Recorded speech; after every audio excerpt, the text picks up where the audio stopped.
한겨울에 혹독한 추위가 내리누르는 산골 마을, 영하 15도를 오르내리는 혹한의 밤이었습니다. 13살 소년의 외침이 산불의 굉음을 뚫고 울려 퍼졌죠. 불길 한가운데 밧줄에 묶인 채 쓰러져 있는 노인. 비싼 양복은 재가 되어 떨어지고 손목의 고급 시계만이 희미하게 빛나고 있었습니다. 소년은 온몸이 타들어가는 고통을 참으며 노인을 업었어요. 한 발 한 발 불길을 헤쳐나오는 동안 옷자락이 타올랐고 어린 손은 물집투성이가 되었습니다. 겨우 산 아래 허름한 오두막에 도착했을 때 소년은 그대로 쓰러졌죠. 다음 날 아침 깨어난 노인은 모든 걸 잊어버렸습니다. 하지만 소년의 목에 걸린 낡은 목걸이를 본 순간 그의 눈빛이 흔들렸어요. 자신의 시계에 새겨진 것과 똑같은 문양. 이건 우연이 아니었습니다. 과연 이 노인은 누구였을까요? 왜 불길 속에 버려졌던 걸까요? 그리고 그 목걸이에 숨겨진 비밀은 무엇일까요? 지금부터 한겨울 산불 속에서 피어난 기적 같은 인연의 이야기가 시작됩니다. 사연 시작하기 전에 구독과 좋아요 한번 꼭 눌러주세요. 한겨울의 혹독한 추위가 산골 마을을 꽁꽁 얼어붙게 만들던 어느 새벽 5시가 채 되기도 전에 강민재는 눈을 떴습니다. 창문 너머로 보이는 하늘은 아직 캄캄했고 방 안 온도계는 영하 10도를 가리키고 있었죠. 민재는 이불 속에서 나오기가 싫었지만 할머니 김옥순의 기침 소리가 들려오자 재빨리 몸을 일으켰어요. 할머니, 괜찮으세요? 으흠. 민재야, 괜찮다. 겨울이라 그런가 보다. 옥수는 손으로 입을 막으며 기침을 참으려 애썼지만 만성 폐질환은 추운 날씨가 될수록 더 심해졌습니다. 민재는 할머니 방으로 가서 등을 쓸어주었어요. 마른 손으로 할머니의 등을 토닥이는 동안 민재의 마음은 무거워졌죠. 약값이 또 필요했습니다. 지난주에 받아온 약이 벌써 바닥났고 의사 선생님은 계속 드셔야 한다고 신신당부했거든요. 13살 소년이 할 수 있는 일은 많지 않았어요. 하지만 민재에게는 산이 있었습니다. 할머니, 오늘은 더 좋은 장작 캐올게요. 약초도 많이 캐올 테니까 걱정 마세요. 민재야, 너무 무리하지 마라. 산에 불 조심하고. 네, 할머니. 저 이제 익숙해요. 민재는 낡은 파카를 껴입고 목에는 아버지가 남긴 유일한 유품인 은목걸이를 걸었습니다. 목걸이에는 알 수 없는 문양이 새겨져 있었는데 아버지를 떠올릴 수 있는 유일한 물건이었죠.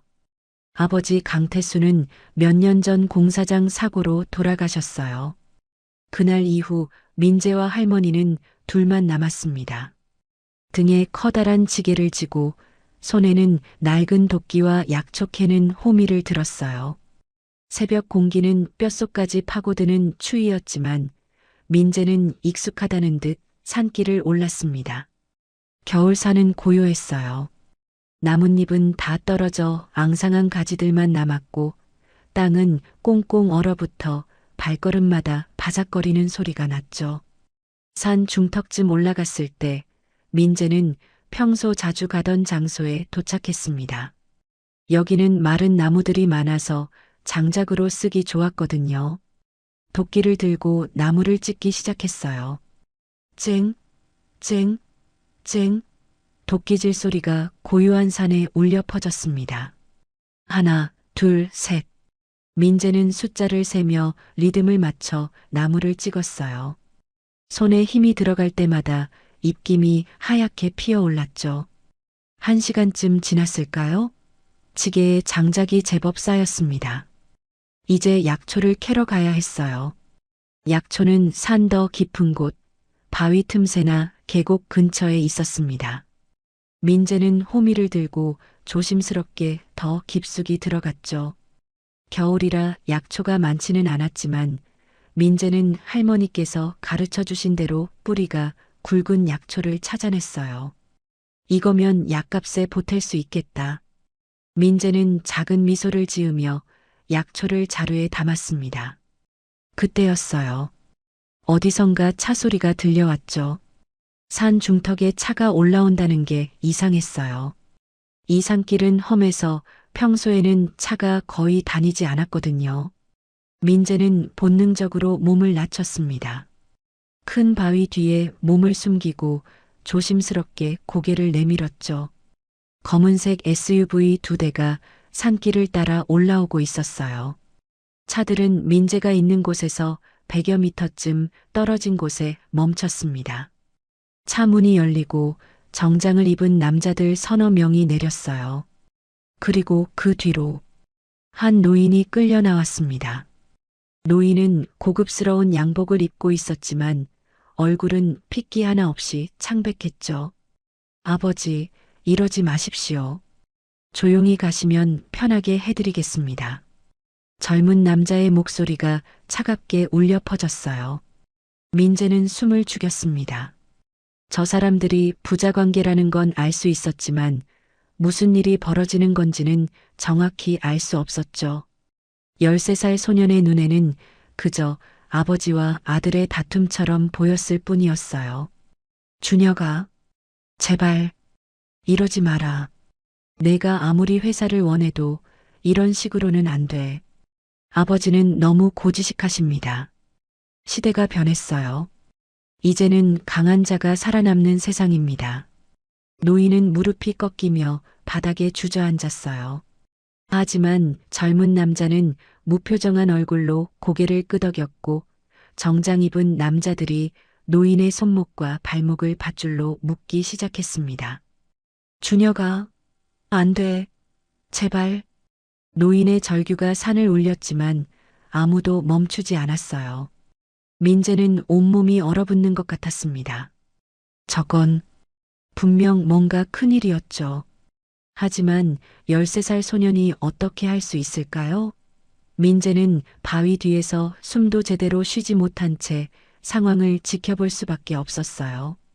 그때 정장 입은 남자 한 명이 커다란 통을 차에서 꺼냈어요. 그리고 그 액체를 산 여기저기에 뿌리기 시작했습니다. 민재는 코를 찌르는 냄새를 맡았죠. 기름 같은 냄새였어요. 순간 민재의 등골이 오싹해졌습니다. 불을 붙여라. 젊은 남자의 명령이 떨어졌습니다. 순간 성냥 긋는 소리가 들렸고 휙 불길이 치솟기 시작했어요. 마른 나무들과 떨어진 낙엽들이 순식간에 불에 휩싸였습니다. 겨울바람이 불길을 더욱 키웠죠. 화염은 순식간에 사방으로 번져나가기 시작했어요. 준혁아, 노인의 마지막 외침이 불길 속으로 사라졌어요.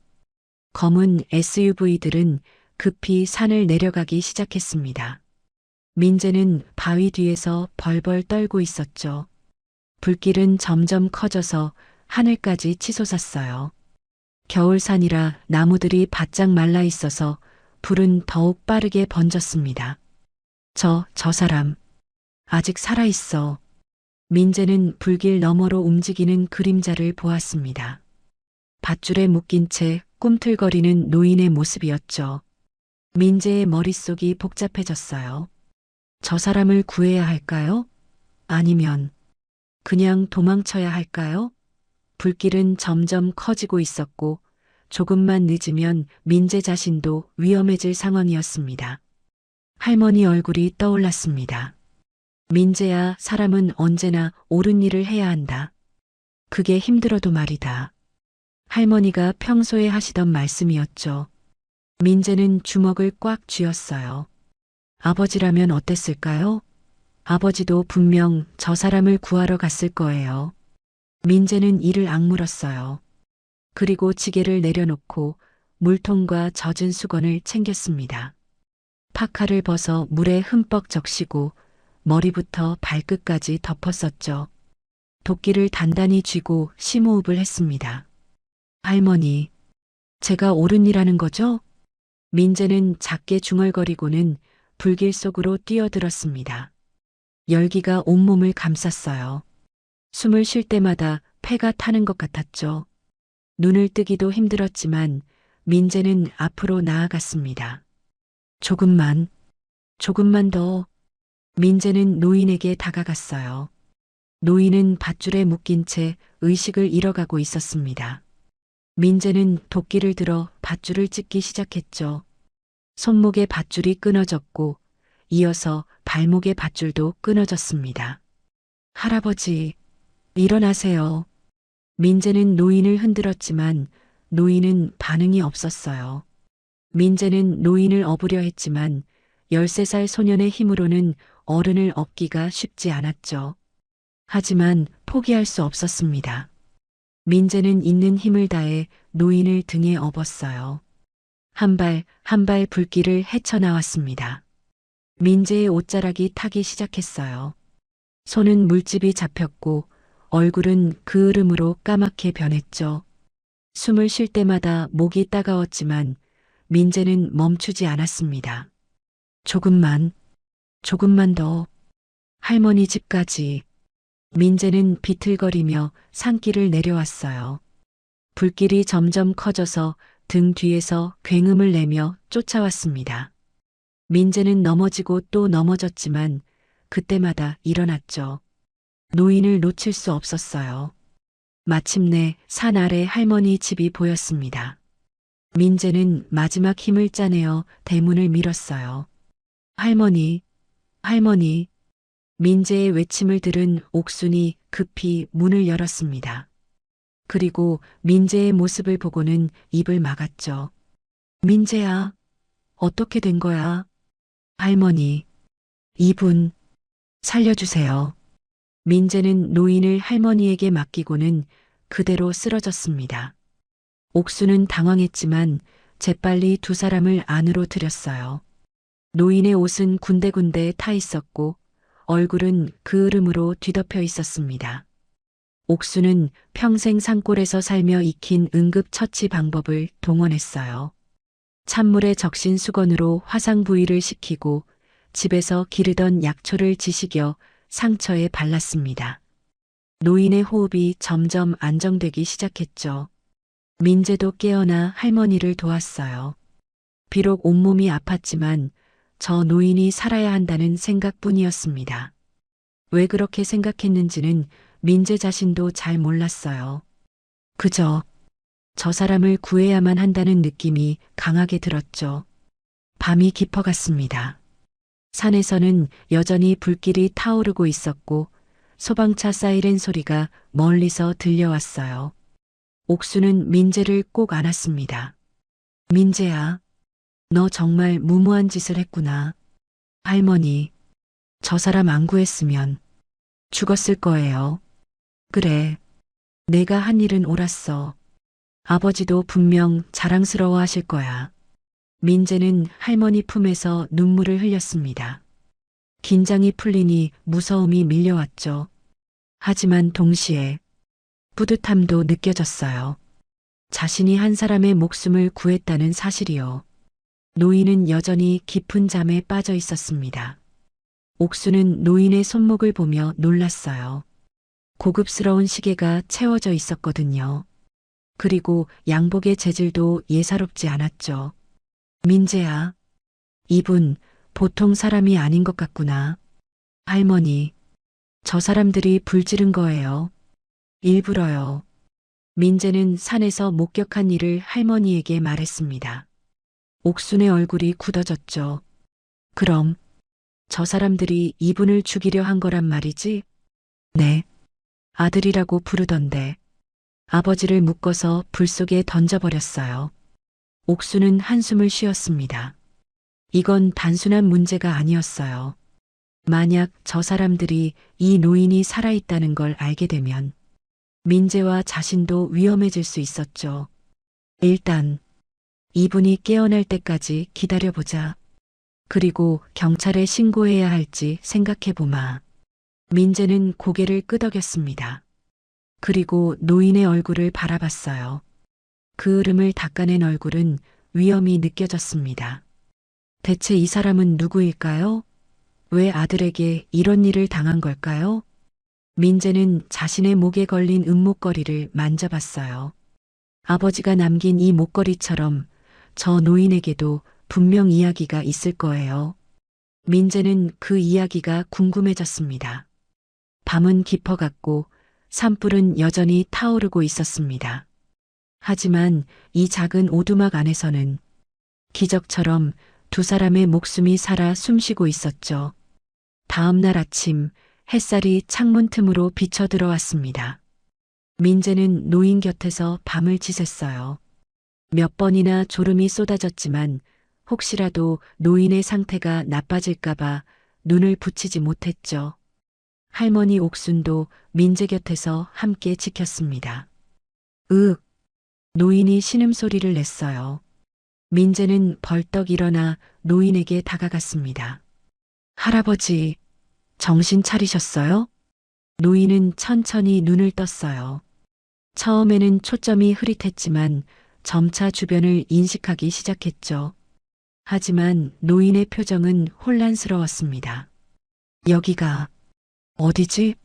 나는 누구? 민재와 옥수는 놀란 표정으로 서로를 바라봤어요.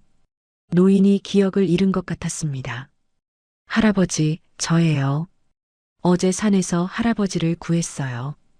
기억 안 나세요? 노인은 고개를 저었어요.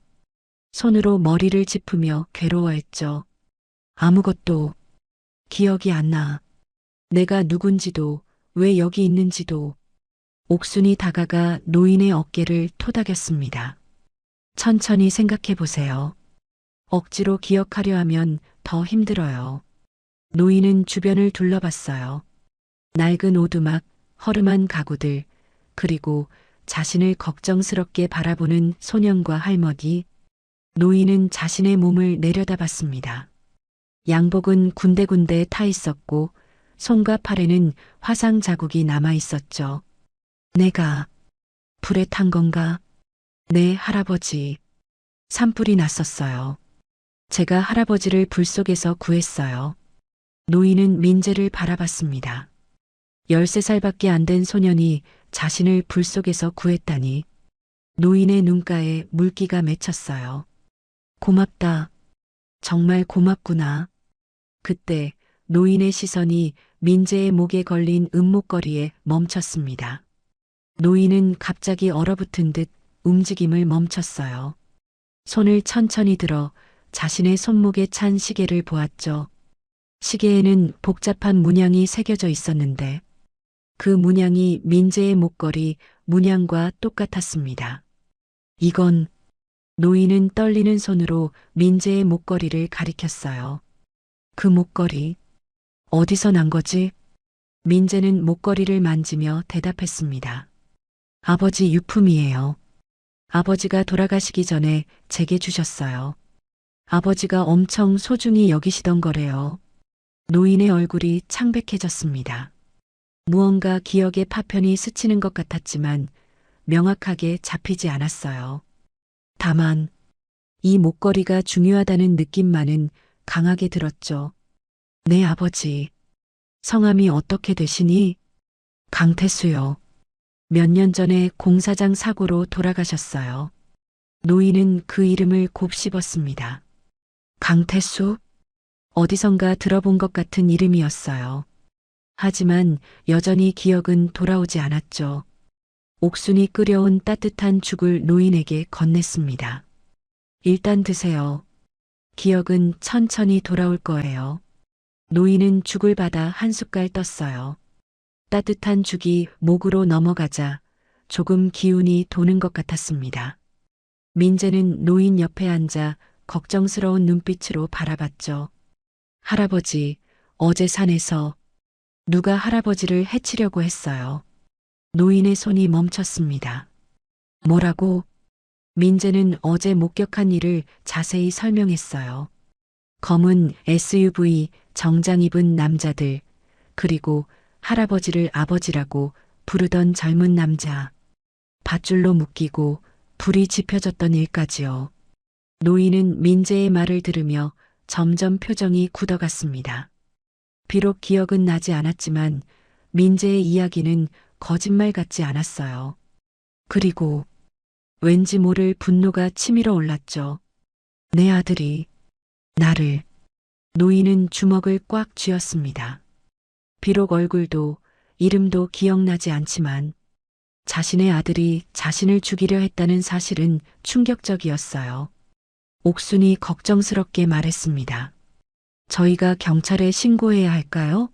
하지만 저 사람들이 다시 올까봐 걱정이에요. 민재도 고개를 끄덕였어요. 맞아요, 할머니. 저 사람들 분명 할아버지가 죽었는지 확인하러 올 거예요. 노인은 잠시 생각에 잠겼습니다. 기억은 없지만 본능적으로 알 수 있었어요. 지금 경찰에 신고하면 이 착한 사람들까지 위험에 빠뜨릴 수 있다는 거요. 일단 기다려보자. 내 기억이 돌아올 때까지. 그때 밖에서 차 소리가 들렸습니다. 세 사람은 긴장했어요. 민재가 조심스럽게 창문으로 다가가 밖을 내다봤죠. 검은 SUV 한 대가 마을 입구에 서 있었습니다. 저 차, 어제 봤던 차예요. 옥수는 재빨리 노인을 방 안쪽으로 옮겼어요. 그리고 이불로 덮어 숨겼습니다. 민재야, 넌 평소처럼 행동해라. 아무 일도 없었던 것처럼. 민재는 고개를 끄덕이고 장작을 정리하는 척했어요. 잠시 후 대문을 두드리는 소리가 들렸습니다. 똑똑똑. 옥순이 문을 열자 정장을 입은 남자 2명이 서 있었어요. 어제 산에서 봤던 그 남자들이었습니다. 안녕하세요. 혹시 이 근처에서 이상한 사람 보신 적 없으세요? 옥수는 태연하게 대답했어요. 이상한 사람이요? 못 봤는데요. 무슨 일이신가요? 실종된 분을 찾고 있습니다. 혹시 어젯밤 산불 났을 때 누가 내려오는 거 보셨나요? 산불이야 봤죠. 하지만 사람은 못 봤어요. 저희는 불이 번질까봐 집 안에만 있었거든요. 남자들은 의심스러운 눈빛으로 집안을 훑어봤습니다. 민재는 장작을 정리하는 척하며 고개를 숙이고 있었어요. 심장이 터질 것처럼 빠르게 뛰었지만 표정만은 평온하게 유지했죠. 그럼 마을 다른 분들한테 물어보겠습니다. 혹시 뭔가 보시면 이 번호로 연락 주세요. 남자는 명함을 건네고 돌아갔어요.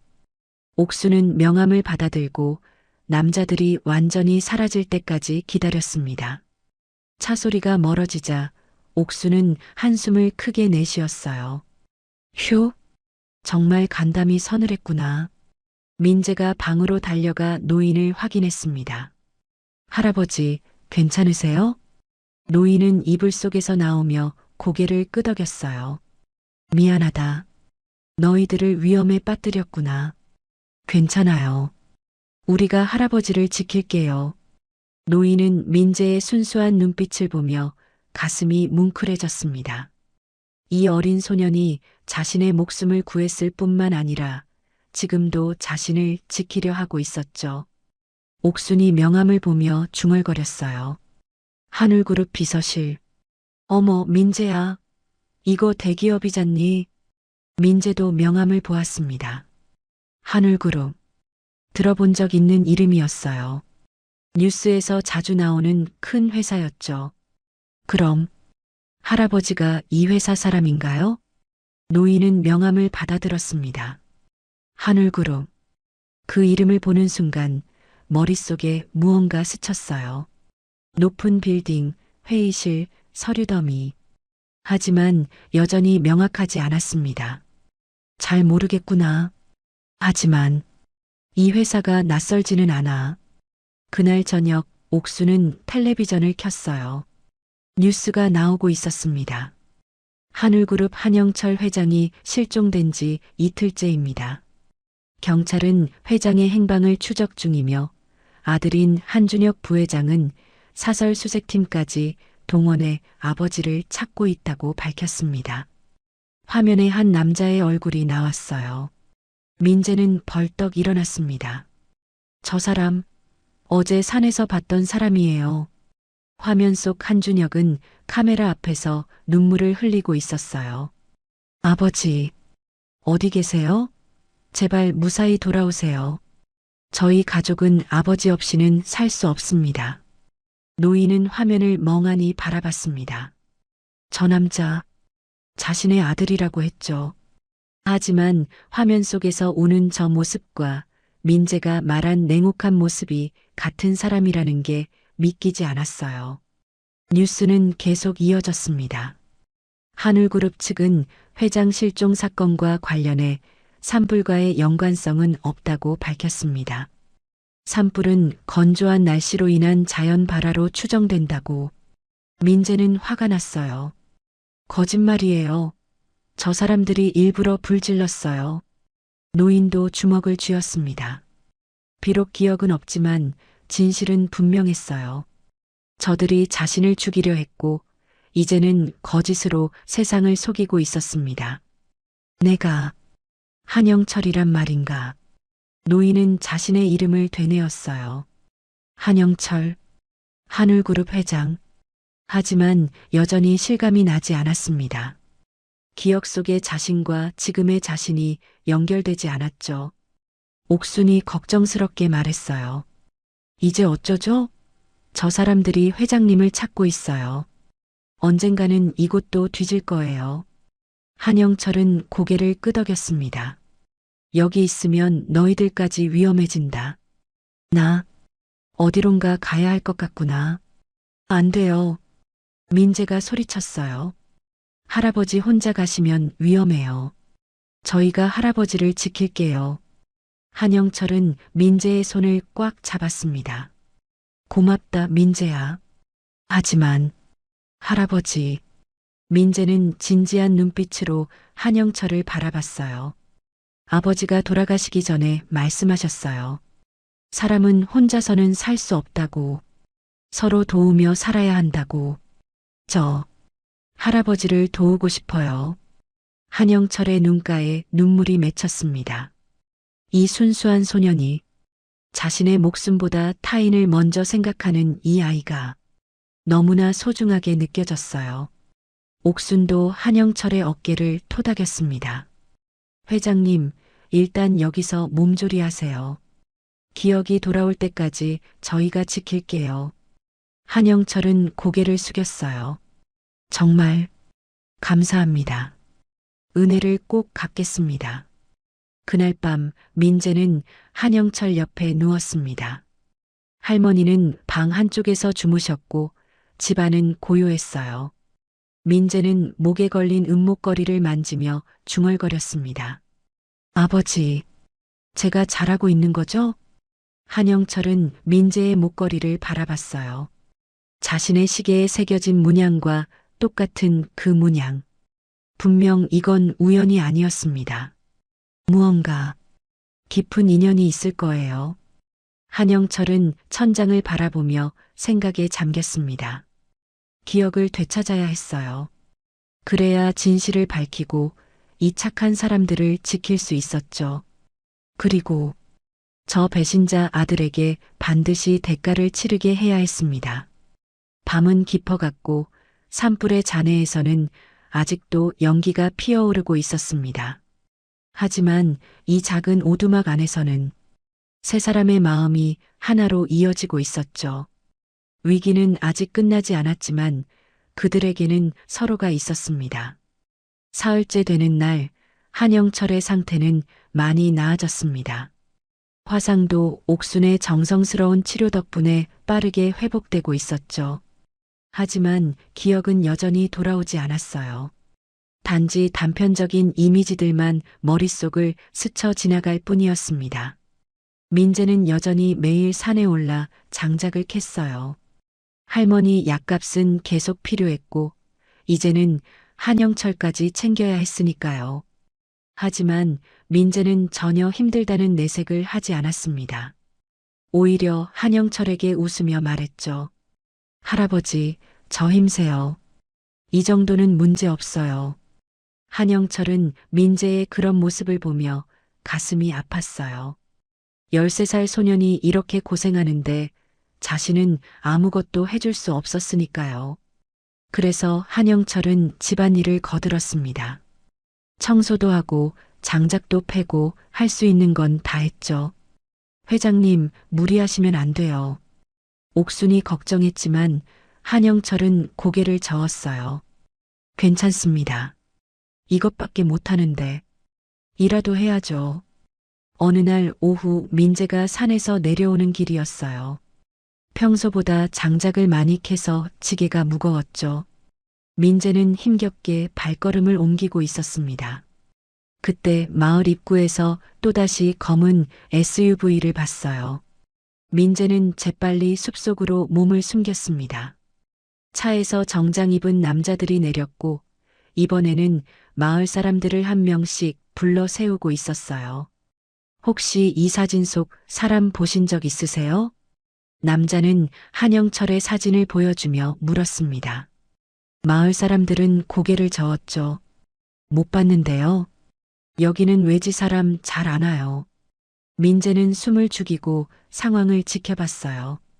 저들이 점점 집집마다 뒤지기 시작하면 어쩌죠? 할머니 집도 수색하게 될까요?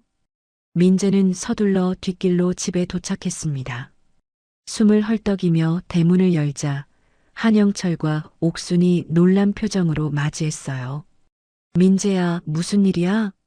저 사람들, 마을 사람들한테 사진 보여주면서 물어보고 있어요. 한영철의 표정이 굳어졌습니다.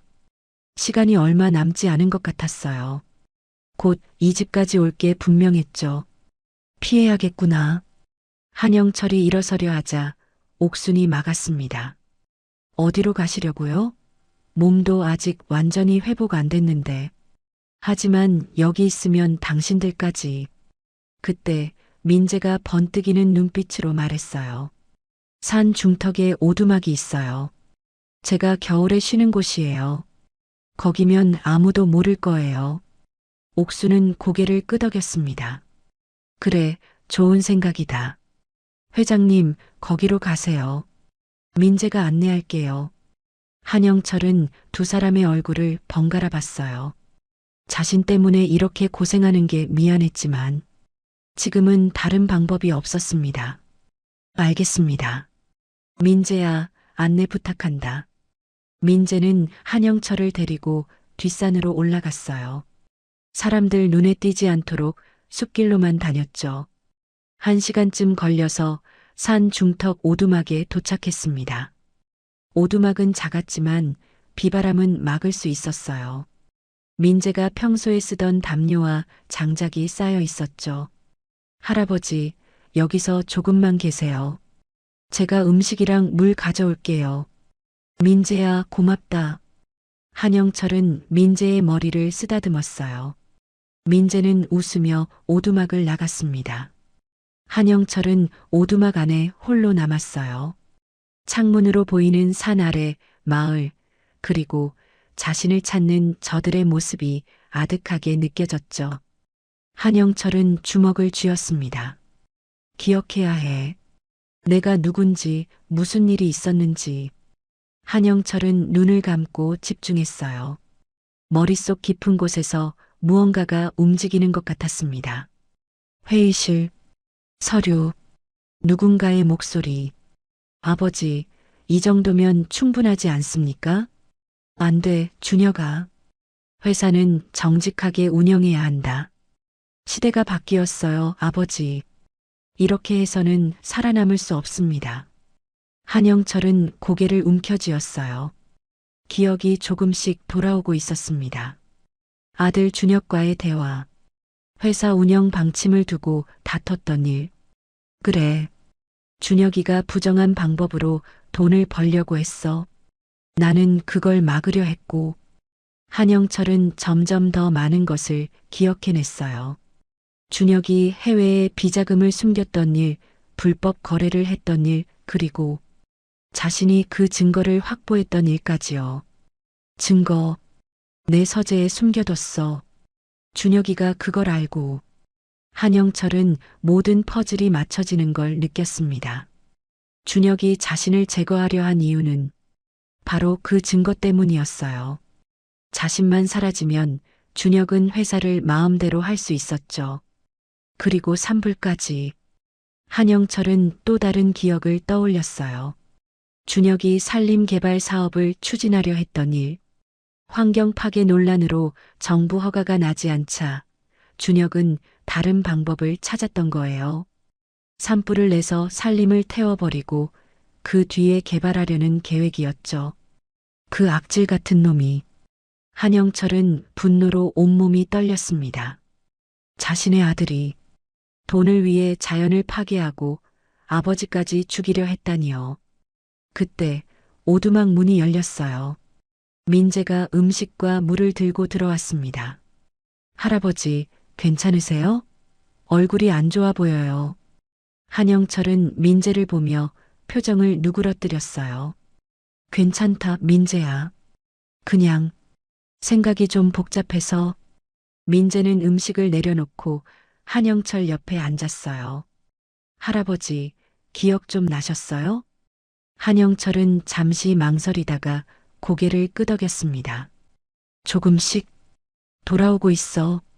그런데 민재야, 내 아버지 강태수 씨, 어떤 일을 하셨니? 민재는 아버지를 떠올리며 대답했어요. 아버지는 건설회사에서 일하셨어요. 해외 공사장에 나가셨다가 사고로 돌아가셨어요. 한영철의 눈이 커졌습니다. 해외 공사장이라고? 네. 정확히는 잘 모르겠지만 할머니 말씀으로는 큰 회사 공사장이었대요. 한영철의 심장이 빠르게 뛰기 시작했어요. 설마. 민재야, 그 목걸이. 내 아버지가 어디서 받으신 거지? 회사에서 받으셨대요. 아버지가 무슨 큰일을 하셔서 회장님께 직접 받으셨다고. 한영철은 벌떡 일어났습니다. 모든 게 연결됐어요. 몇 년 전 해외 공장 건설 중에 붕괴 사고가 있었어요. 한영철은 그때 현장에 있었고 무너지는 건물 속에 갇혔었죠. 그때 한 직원이 목숨을 걸고 자신을 구해줬습니다. 강태수 씨가. 한영철은 그날을 생생히 기억해냈어요. 강태수가 무너지는 철골 아래에서 자신을 밀어내고 대신 깔렸던 일. 강태수는 중상을 입었고 결국 후유증으로 몇 년 뒤 돌아가셨죠. 한영철은 그 은혜를 잊지 않기 위해 강태수에게 특별한 선물을 했었어요. 같은 문양이 새겨진 시계와 목걸이를 만들어 하나는 자신이 차고 하나는 강태수에게 줬던 거예요. 민재야. 한영철은 떨리는 목소리로 민재를 불렀습니다. 내 할아버지, 내 아버지. 강태수 씨는 나의 은인이셨어. 나를 목숨 걸고 구해주신 분이야. 민재의 눈이 커졌어요. 네, 정말요? 그래. 그래서 이 시계와 내 목걸이가 같은 문양인 거야. 나와 내 아버지의 인연을 기억하기 위해서. 민재는 자신의 목걸이를 내려다봤어요. 그리고 한영철의 시계를 봤죠. 똑같은 문양이 서로를 마주보고 있었습니다. 그럼 할아버지와 우리 아버지가. 그래, 민재야. 이건 우연이 아니야. 내가 나를 구한 것도 우연이 아니었어.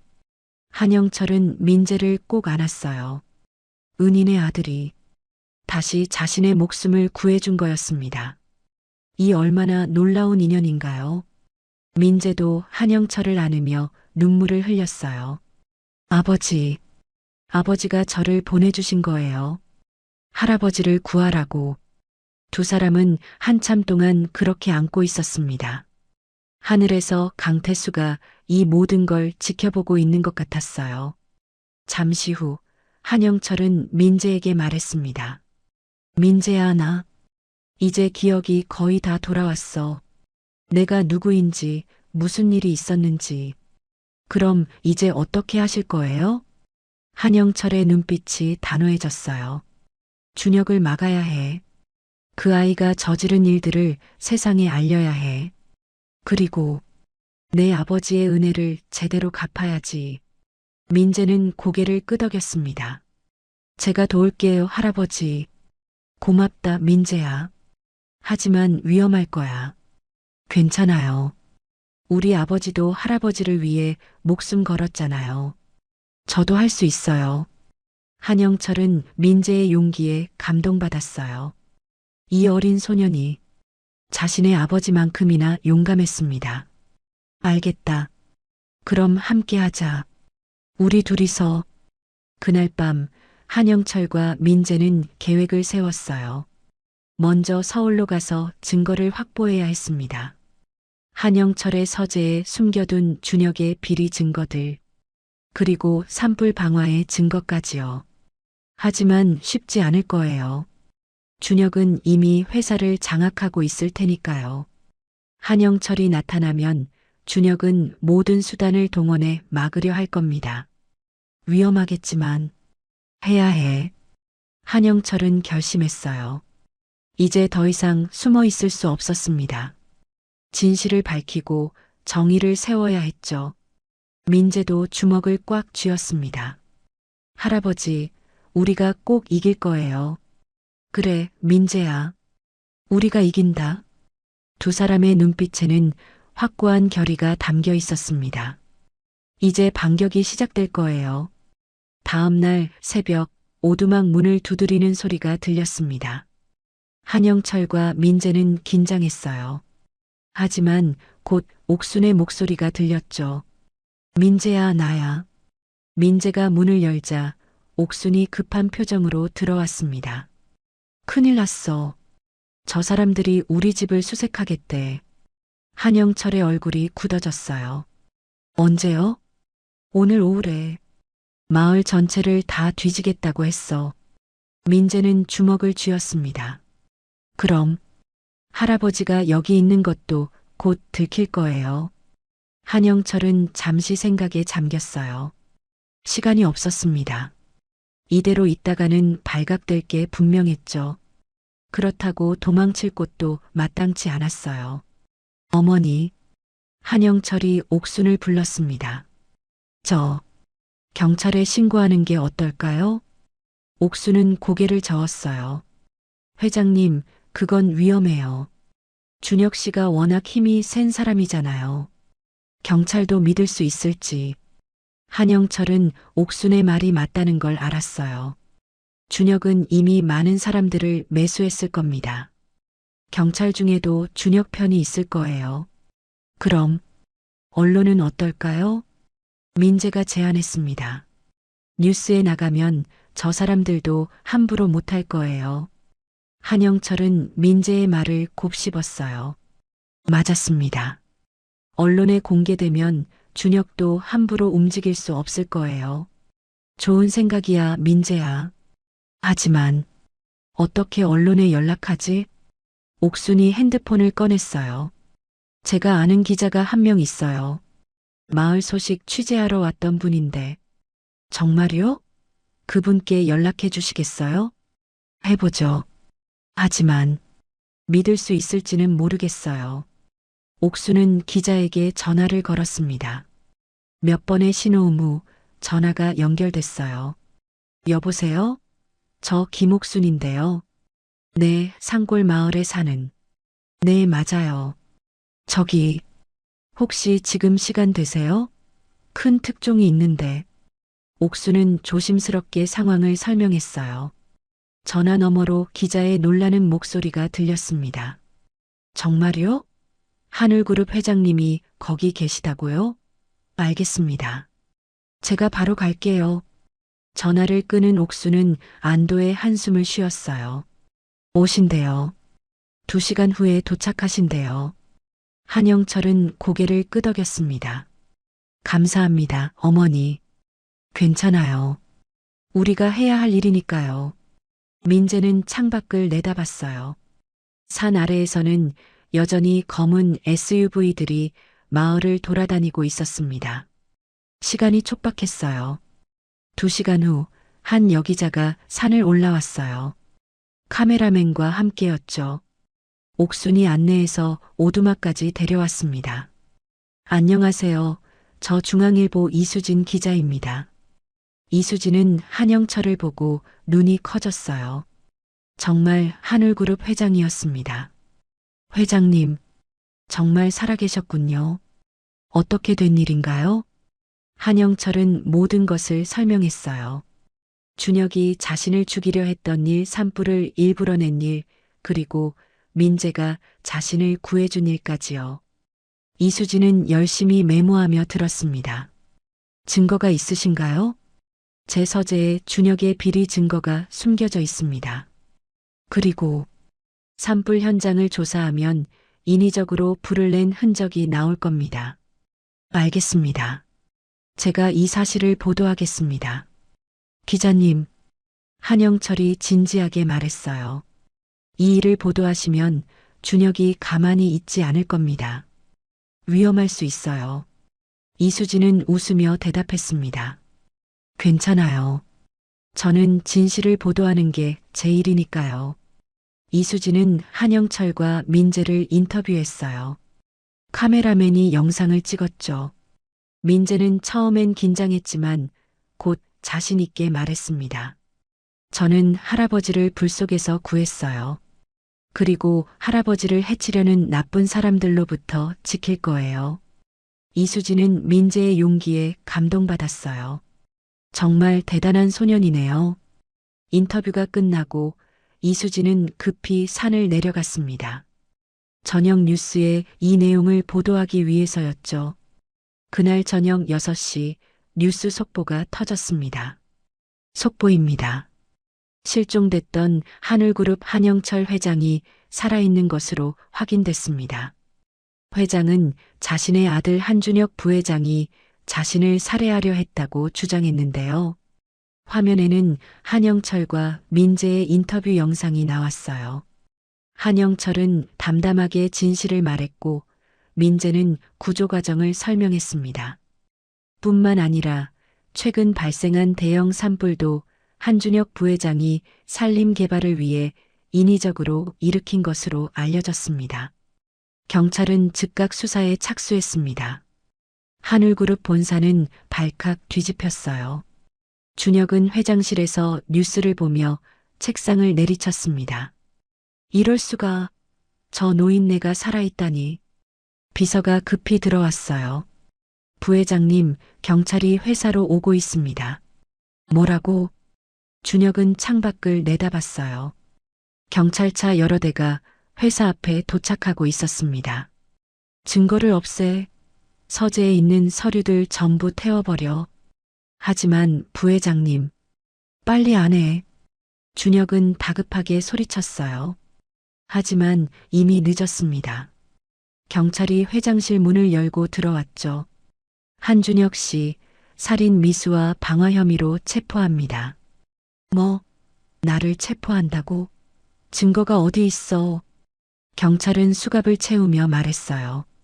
한영철 회장의 증언과 산불 현장 증거가 있습니다. 또한 회장님 서재에서 발견된 비리 증거도 있고요.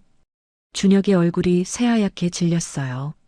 서재에서 증거를? 네, 회장님께서 숨겨두신 거래, 장부와 해외 비자금 증거가 모두 확보됐습니다. 준혁은 무릎이 꺾였어요. 모든 게 끝났습니다. 산골 오두막에서는 한영철과 민재, 옥순이 뉴스를 보고 있었어요. 준혁이 체포되는 장면이 생중계되고 있었죠. 해냈어요, 할아버지. 민재가 기쁨에 넘쳐 소리쳤습니다. 한영철은 민재를 안으며 눈물을 흘렸어요. 고맙다, 민재야. 내가 아니었으면 나는 이미 죽었을 거야. 옥순도 두 사람을 안았습니다. 이제 끝났어요. 모두 끝났어요. 하지만 한영철은 고개를 저었어요.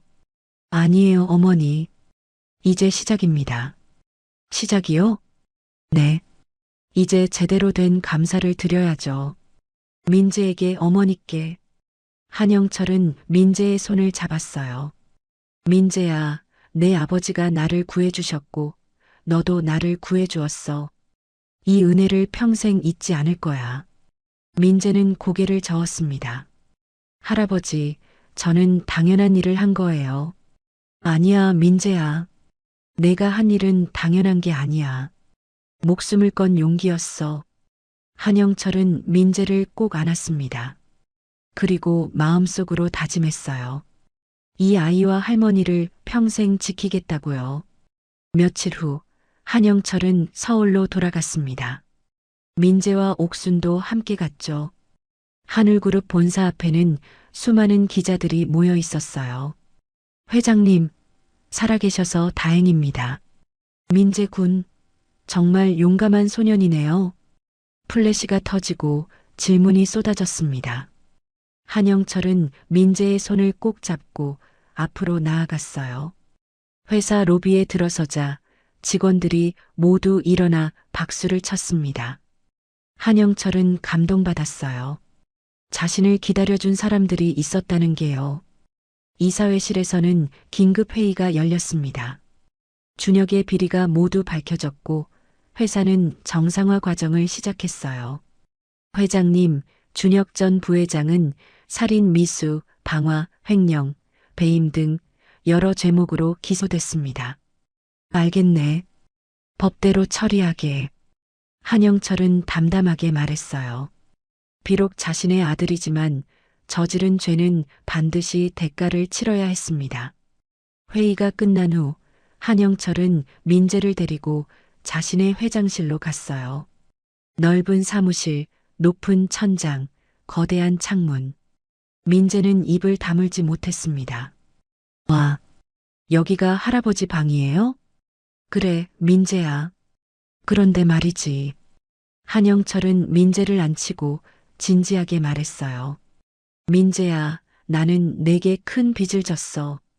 내 아버지께도 너에게도. 할아버지, 괜찮아요.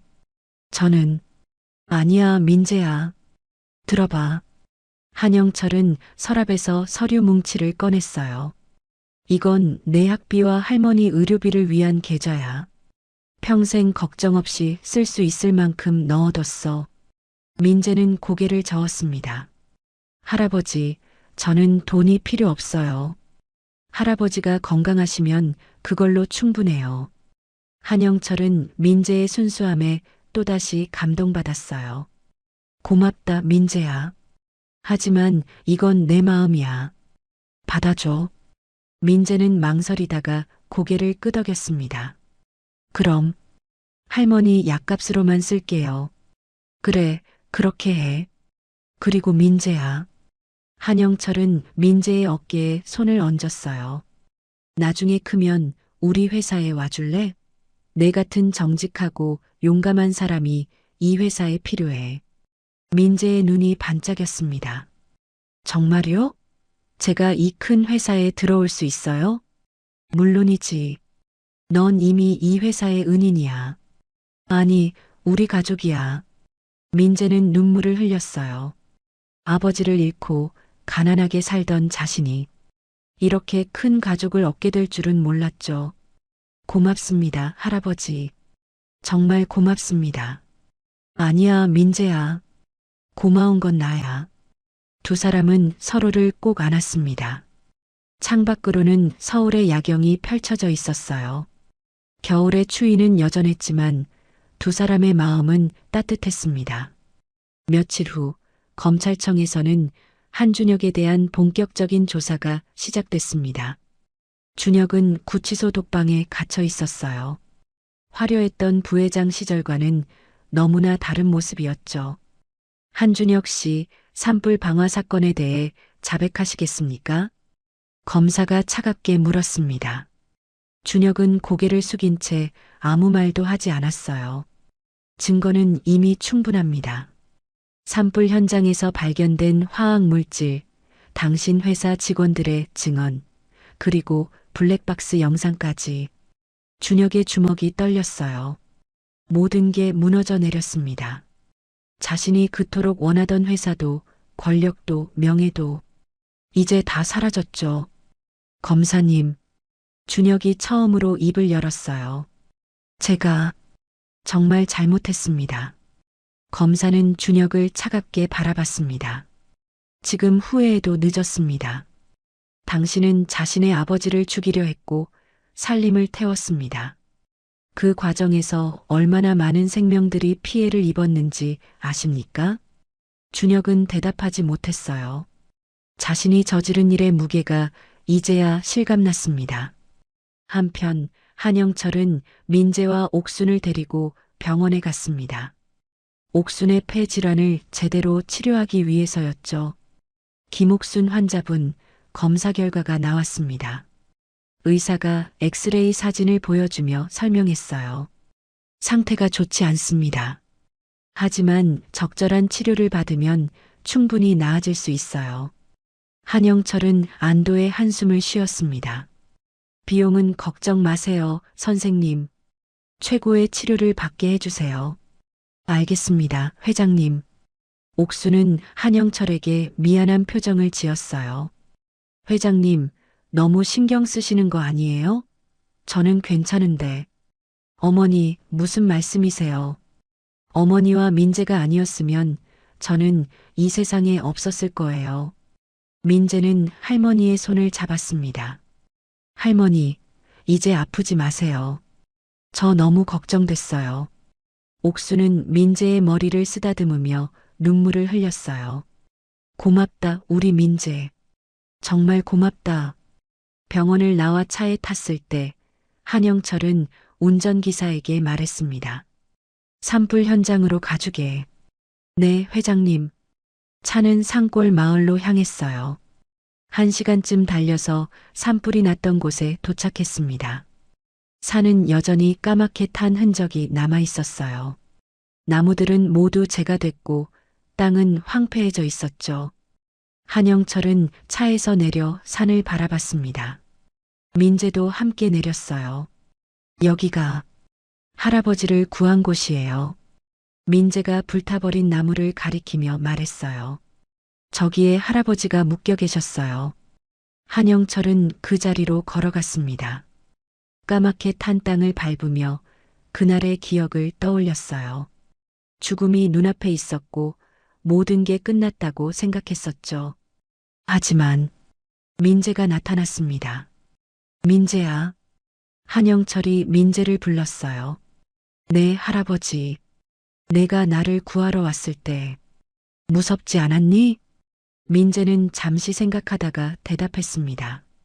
무서웠어요. 엄청 무서웠어요. 불길이 너무 뜨거웠고 숨도 안 쉬어졌어요. 그런데 왜 들어왔니? 민재는 한영철을 똑바로 바라봤어요. 할아버지를 그냥 둘 수 없었어요. 사람이 죽어가는데 제가 모른 척하면 안 될 것 같았어요. 한영철은 민재를 꼭 안았습니다. 고맙다, 민재야. 정말, 정말 고맙다. 두 사람은 한참 동안 불타버린 산을 바라봤어요. 겨울바람이 차갑게 불었지만 마음은 따뜻했습니다. 회장님, 옥순이 다가와 말했어요. 이 산, 다시 살릴 수 있을까요? 한영철은 고개를 끄덕였습니다. 물론이죠. 봄이 오면 새싹이 돋을 겁니다. 그리고 저희 회사가 복구 사업을 주도하겠습니다. 정말요? 네. 준혁이가 망가뜨린 이 산을 다시 살려내겠습니다. 그게 제가 할 수 있는 속죄예요. 민재는 땅에 무릎을 꿇고 흙을 만져봤어요. 할아버지, 여기에 나무 심어요. 제가 매일 와서 물 줄게요. 한영철은 웃으며 대답했습니다. 그래, 민재야. 우리 함께 나무 심자. 이 산을 다시 푸르게 만들자. 며칠 후 준혁의 재판이 시작됐습니다. 법정에는 수많은 기자들과 방청객들이 모였어요. 한영철과 민재도 증인석에 앉았죠. 판사가 재판을 시작했습니다. 피고인 한준혁, 일어서시오. 준혁은 수의를 입고 일어났어요. 초라한 모습이었습니다. 피고인은 자신의 아버지 한영철을 살해하려 했고 산림 수백 헥타르를 고의로 방화했습니다. 또한 회사 자금을 횡령하고 비자금을 조성했습니다. 이에 대해 어떻게 생각하십니까? 준혁은 고개를 숙였어요. 죄송합니다. 모두 제 잘못입니다. 피고인, 왜 그런 짓을 했습니까? 준혁은 떨리는 목소리로 대답했어요. 회사가 너무 갖고 싶었습니다. 아버지가 저를 인정해주지 않는 것 같아서 제 힘으로 증명하고 싶었습니다. 그래서 아버지를 죽이려 했단 말입니까? 준혁은 울음을 터뜨렸어요. 미쳤었습니다. 제가 정말 미쳤었어요. 아버지, 죄송합니다. 준혁은 한영철을 바라보며 무릎을 꿇었습니다. 하지만 한영철은 차갑게 고개를 돌렸어요. 용서는 할 수 없다. 한영철의 목소리는 단호했습니다. 넌 나를 죽이려 했을 뿐만 아니라 수많은 생명들을 위험에 빠뜨렸어. 이 아이 민재를 봐라. 겨우 13살 소년이 목숨을 걸고 나를 구했다. 내 아버지인 나를 말이야. 준혁은 민재를 바라봤어요. 민재는 준혁을 똑바로 바라보고 있었습니다. 저는 할아버지를 구했어요. 왜냐하면 사람의 목숨이 중요하니까요. 당신은 그걸 몰랐나요? 준혁은 민재의 말에 고개를 떨구었어요. 판사가 판결을 내렸습니다. 피고인 한준혁에게 살인 미수로 10년, 방화로 15년, 횡령 및 배임으로 10년, 총 35년형을 선고합니다. 법정이 술렁였어요. 준혁은 그 자리에 주저앉았습니다. 아버지, 아버지. 하지만 한영철은 일어나 법정을 나갔습니다. 민재와 옥순도 함께 나왔죠. 법정 밖에서 기자들이 몰려들었어요. 회장님, 아드님의 판결에 대해 어떻게 생각하십니까? 한영철은 잠시 멈춰섰습니다. 법이 정한 대로 처벌받는 게 맞습니다. 저는 더 이상 그를 제 아들로 여기지 않습니다. 하지만 혈육인데, 혈육이라도 잘못은 잘못입니다. 용서할 수 없는 일이 있습니다. 한영철은 단호하게 말하고 차에 탔어요. 민재와 옥순도 함께 탔습니다. 차 안에서 한영철은 창밖을 바라보며 한숨을 쉬었어요. 민재는 한영철의 손을 잡았습니다. 할아버지, 슬프시죠? 한영철은 민재를 바라봤어요. 응, 슬프구나. 아무리 잘못을 저질렀어도 내 아들이니까. 하지만 할아버지는 옳은 일을 하셨어요. 한영철은 민재의 머리를 쓰다듬었습니다. 고맙다, 민재야. 내가 있어서 내가 버틸 수 있어. 옥순도 한영철의 어깨를 토닥였어요. 회장님, 이제 앞으로 나아가세요. 과거는 과거로 두시고요. 한영철은 고개를 끄덕였습니다. 그래요. 이제 새로운 시작입니다. 차는 하늘그룹 본사로 향했어요. 회사에서는 새로운 출발을 준비하고 있었습니다. 준혁이 저질렀던 비리들을 모두 바로잡고 정직한 경영으로 돌아가는 거였죠. 본사에 도착하자 직원들이 줄지어 서서 한영철을 맞이했습니다. 회장님, 돌아오신 것을 환영합니다. 한영철은 직원들에게 인사했어요. 여러분, 그동안 고생 많으셨습니다. 이제부터 우리 회사는 새롭게 태어날 겁니다. 정직하고 투명하게 경영하겠습니다. 직원들이 박수를 쳤어요. 한영철은 민재를 앞으로 불렀습니다. 여러분, 이 소년을 소개합니다. 강민재, 제 목숨의 은인이자 앞으로 우리 회사의 미래입니다. 직원들은 민재를 따뜻하게 맞아주었어요. 민재는 부끄러워하면서도 환하게 웃었습니다. 여러분, 안녕하세요. 저는 강민재입니다. 잘 부탁드립니다. 그날 저녁 한영철은 민재와 옥순을 특별한 장소로 데려갔습니다. 서울 한복판의 고급 레스토랑이었어요. 와, 여기 정말 멋지다. 민재는 눈을 반짝이며 주변을 둘러봤어요. 샹들리에가 반짝이고 우아한 음악이 흘러나왔습니다. 한영철은 민재와 옥순을 자리에 앉혔어요. 오늘은 특별한 날입니다. 우리 세 사람의 새로운 시작을 축하하는 날이에요. 음식이 나왔어요. 민재는 처음 보는 요리들에 신기해했습니다. 할아버지, 이게 뭐예요? 스테이크란다. 맛있을 거야. 민재는 조심스럽게 한 입 먹어봤어요. 눈이 커졌습니다. 와, 정말 맛있어요. 한영철과 옥수는 민재의 모습을 보며 웃었어요. 식사를 하던 중 한영철이 진지하게 말했습니다. 어머니, 민재, 제게 중요한 부탁이 있습니다.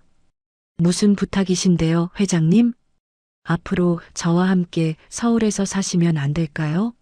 제가 준비한 집이 있습니다. 옥순과 민재는 놀란 표정을 지었어요. 회장님, 그건... 어머니, 저는 이제 혼자예요. 준혁은 더 이상 제 가족이 아닙니다.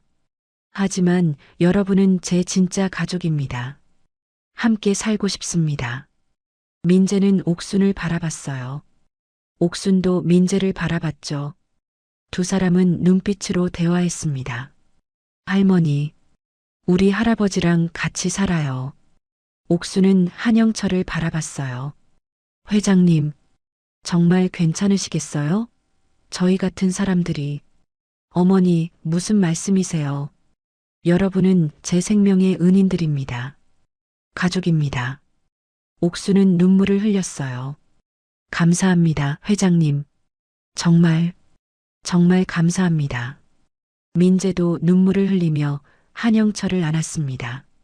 할아버지, 고마워요. 정말 고마워요. 세 사람은 서로를 안으며 행복한 눈물을 흘렸습니다. 레스토랑의 다른 손님들도 훈훈한 미소를 지으며 바라봤죠. 그날 밤 한영철이 준비한 집에 도착했어요. 넓고 아늑한 집이었습니다. 와, 여기가 우리 집이에요? 민재는 믿을 수 없다는 표정이었어요. 그래, 민재야. 이제부터 여기가 우리 집이야. 민재는 집안을 뛰어다니며 구석구석 살펴봤어요. 자기 방도 있고 할머니 방도 있었습니다. 할머니, 방이 엄청 커요. 옥순도 감동받아 눈물을 흘렸어요. 민재야, 우리 정말 좋은 일 했구나. 할아버지를 구해서. 맞아요, 할머니. 우리 정말 잘했어요. 한영철은 두 사람의 모습을 보며 미소 지었습니다. 비록 준혁을 잃었지만 새로운 가족을 얻었습니다. 진짜 가족을요. 다음 날 아침 민재는 부드러운 침대에서 눈을 떴습니다. 처음에는 어디인지 몰라 두리번거렸지만 곧 어젯밤 일이 생각났어요. 서울의 새 집, 한영철 할아버지와 함께하는 새로운 삶. 꿈이 아니구나. 민재는 창문을 열었어요. 서울의 아침 풍경이 눈앞에 펼쳐졌습니다. 높은 빌딩들, 바쁘게 오가는 차들. 산골 마을과는 전혀 다른 세상이었죠. 거실로 나가자 한영철이 이미 식탁에 앉아 신문을 읽고 있었어요. 민재야, 잘 잤니? 네, 할아버지. 침대가 너무 푹신해서 깜짝 놀랐어요. 한영철은 웃으며 민재를 식탁으로 불렀습니다. 아침 먹자. 오늘은 중요한 날이야. 중요한 날이요? 응. 내 학교를 알아봐야지. 민재의 눈이 커졌어요. 학교요? 저 서울에서 학교를 다녀요? 물론이지. 넌 공부를 해야 해. 나중에 훌륭한 사람이 되려면 말이야. 옥순도 부엌에서 나왔습니다. 민재야, 할아버지 말씀 맞아. 넌 똑똑한 아이니까 공부 열심히 해야 해. 민재는 가슴이 뛰었어요. 산골에서는 학교가 멀어서 자주 못 갔었거든요. 하지만 이제는 매일 학교에 갈 수 있다니. 네, 열심히 할게요. 아침을 먹고 한영철은 민재를 데리고 근처 중학교로 갔습니다. 학교는 크고 깨끗했어요. 민재는 긴장하며 한영철의 손을 꼭 잡았습니다. 교장실에 들어가자 교장 선생님이 반갑게 맞아주었어요. 어서 오세요, 회장님. 그리고 이 학생이 민재 군이군요. 네, 선생님. 이 아이를 잘 부탁드립니다. 교장 선생님은 민재를 따뜻하게 바라봤어요. 민재 군, 뉴스에서 봤어요. 정말 용감한 일을 했더군요. 민재는 부끄러워하며 고개를 숙였습니다. 아니에요. 당연한 일을 했을 뿐이에요. 당연한 일이 아니에요. 아무나 할 수 없는 용기였어요. 우리 학교에 와줘서 고마워요. 민재는 학교를 둘러봤어요. 넓은 운동장, 깨끗한 교실, 도서관. 모든 게 신기했습니다. 할아버지, 저 정말 여기 다녀도 돼요? 물론이지. 내가 원하는 건 뭐든 해줄게. 며칠 후, 민재는 학교에 첫 등교를 했습니다. 새 교복을 입고 새 가방을 맨 모습이 어색하면서도 설렜어요. 민재야, 조심히 다녀와. 옥순이 현관에서 배웅했습니다. 네, 할머니. 민재는 학교로 향했어요. 반 친구들은 민재를 신기하게 바라봤습니다. 이미 뉴스에서 민재를 본 아이들이 많았거든요. 너 진짜 하늘그룹 회장님을 구한 거야? 와, 대박. 불 속으로 뛰어들었다며? 민재는 부끄러워하며 고개를 끄덕였어요. 응, 그냥 해야 할 것 같아서. 아이들은 민재를 신기해했지만 곧 친구가 됐습니다.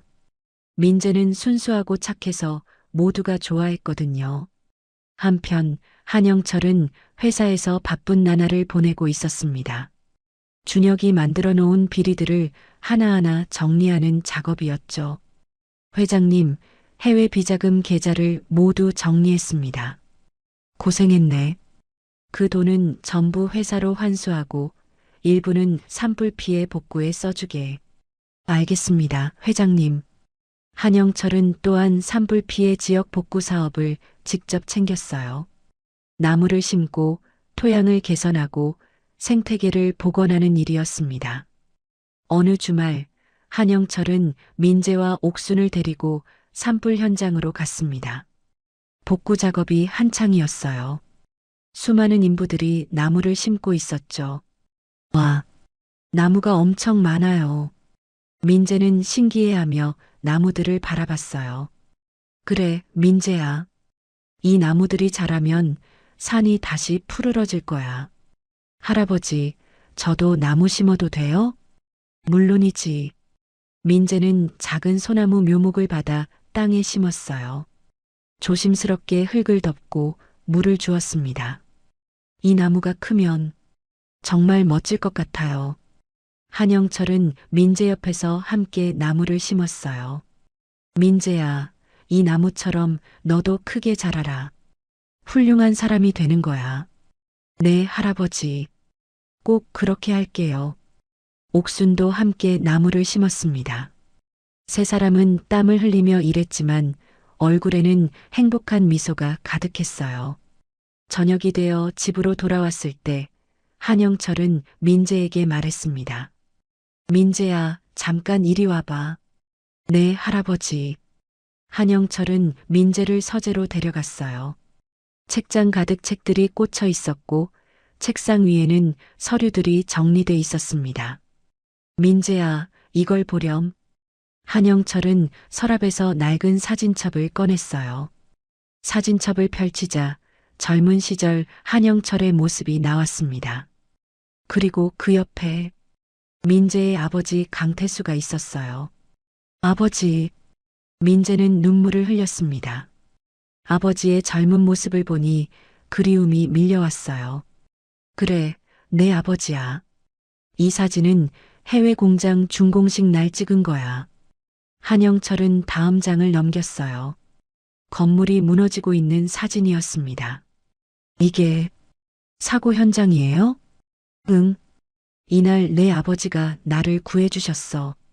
한영철은 그날을 떠올리며 말했습니다. 건물이 무너지면서 철골이 내 머리 위로 떨어졌어. 나는 피할 수 없었지. 그때 내 아버지가 나를 밀어냈어. 대신 태수 씨가 철골에 깔렸지. 민재는 울먹이며 사진을 바라봤어요. 아버지, 내 아버지는 병원에 실려갔고 다행히 목숨은 건졌어. 하지만 허리를 다쳐서 평생 후유증에 시달렸단다. 민재는 이제야 알았어요. 아버지가 왜 항상 허리가 아프셨는지, 왜 힘든 일을 못 하셨는지. 그래서 아버지가 일찍 돌아가신 거군요. 미안하다, 민재야. 내가 내 아버지를 그렇게 만들었어. 민재는 고개를 저었어요. 아니에요, 할아버지. 아버지는 옳은 일을 하신 거예요. 사람을 구하신 거잖아요. 한영철은 민재를 안았습니다. 고맙다, 민재야. 내가 있어서 내가 위로받아. 할아버지. 민재야, 나는 내 아버지께 큰 빚을 졌어. 그래서 너를 평생 지킬 거야. 내가 원하는 건 뭐든 이뤄줄게. 민재는 한영철의 품에서 눈물을 흘렸어요. 아버지가 떠나고 너무 외로웠었는데, 이제는 할아버지가 있었습니다. 할아버지, 저는 할아버지처럼 훌륭한 사람이 되고 싶어요. 넌 이미 훌륭한 아이야, 민재야. 나보다 훨씬 더 용감하고 착하지. 두 사람은 한참 동안 서재에 있었어요. 창밖으로는 별들이 반짝이고 있었습니다. 며칠 후 한영철은 기자회견을 열었습니다. 하늘그룹의 새로운 방향을 발표하기 위해서였죠. 여러분, 하늘그룹은 새롭게 태어납니다. 과거의 잘못을 반성하고 정직한 경영으로 사회에 기여하겠습니다. 기자들이 질문을 쏟아냈어요. 회장님, 아드님의 범죄에 대해 어떻게 생각하십니까? 한영철은 침착하게 대답했습니다. 잘못은 잘못입니다. 혈육이라도 용서할 수 없는 일이 있습니다. 준혁은 법의 심판을 받아야 합니다. 그럼 후계자는 어떻게 하실 계획이신가요? 한영철은 잠시 생각하다가 말했어요. 아직 결정하지 않았습니다. 하지만 언젠가는 진정으로 이 회사를 사랑하는 사람에게 맡기고 싶습니다. 기자회견이 끝나고 한영철은 회사로 돌아왔어요. 민재가 학교를 마치고 회사에 와 있었습니다. 할아버지, 민재가 뛰어와 안겼어요. 민재야, 학교는 어땠니? 좋았어요. 오늘 과학 시간에 실험했는데 정말 재미있었어요. 한영철은 민재의 눈빛에서 열정을 봤어요. 이 아이는 정말 순수하고 배우고자 하는 열망이 가득했습니다. 민재야, 앞으로 무엇이 되고 싶니?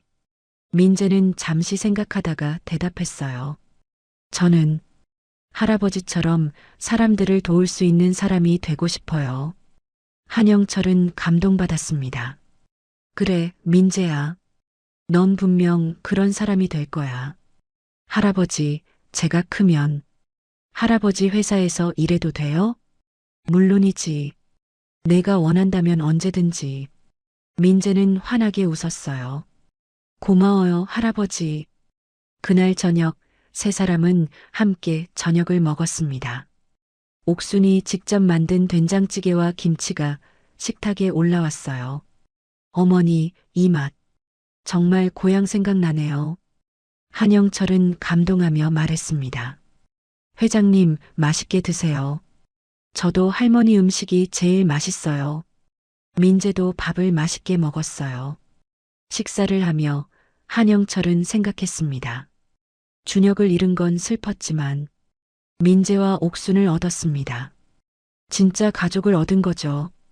피는 물보다 진하다고 하지만 때로는 진심이 피보다 더 진한 법이었습니다. 민재야, 네, 할아버지. 행복하니? 민재는 환하게 웃으며 대답했어요. 네, 정말 행복해요. 할아버지, 할머니랑 함께 있으니까요. 한영철은 민재의 머리를 쓰다듬었습니다. 나도 행복하단다. 너희들이 있어서. 세 사람은 서로를 바라보며 미소 지었어요. 창밖으로는 서울의 야경이 반짝이고 있었습니다. 한겨울의 추위는 지나가고 이제 봄이 다가오고 있었죠. 몇 개월이 흘렀습니다. 계절은 어느덧 봄으로 바뀌었어요. 산불로 황폐해졌던 산에도 새싹이 돋아나기 시작했죠. 한영철이 심은 나무들이 뿌리를 내리고 조금씩 자라고 있었습니다. 민재는 학교 생활에 완전히 적응했어요. 성적도 우수했고 친구들과도 잘 지냈습니다. 옥순의 건강도 많이 좋아졌죠. 정기적인 치료 덕분에 기침도 거의 사라졌어요. 어느 날 한영철은 민재를 회사로 불렀습니다. 민재야, 오늘 중요한 날이야. 무슨 날이에요, 할아버지? 이사회가 있는 날이야.